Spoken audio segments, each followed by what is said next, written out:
on similar shapes. So this is a reminder that this is a 2-minute refresher video. This is not designed to get you through everything that you need, nor is it designed to give anything deep enough. If you want everything and you want to be succeeding in this class, you need to be going to the Google Meet, because these 2 minutes are not everything you need. But as much as I can do. Today we're talking about similar shapes. Specifically, we're going to be talking about similar triangles. We have 2 similar triangles here. What similar means is that we have 2 shapes that are exactly the same except their size, which means one's much bigger, one is usually much smaller. But they're the same shape, which means they have all of the same angles. Now we have a similarity statement here, which is triangle ABC is similar, that's what that symbol means, to triangle DEF.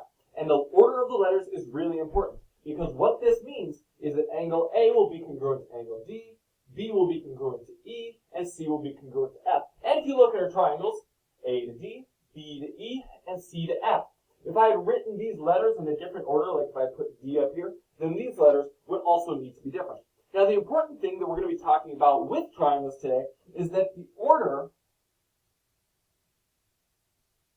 the magnitude at which they get bigger or smaller is consistent across all of the sides. So, if I say this is 6 and this is 3, that got smaller by half. I divided by 2 or multiplied by 1/2. So I know that this 8, in order to figure out DF, because these 2 sides correspond to each other, I know that I'm going to need to divide by 2.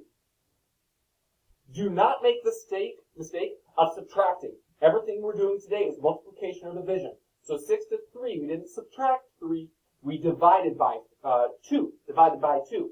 So 6 divided by 2 is 3, 8 divided by 2 is 4. If we wanted to go the other way, and we had a 5 over here, 3 to 6 means we multiplied by 2, 4 to 8, we multiplied by 2, 5 times 2 gives me 10. So that's how we're going to be solving those sides. I'm out of time. I will see you.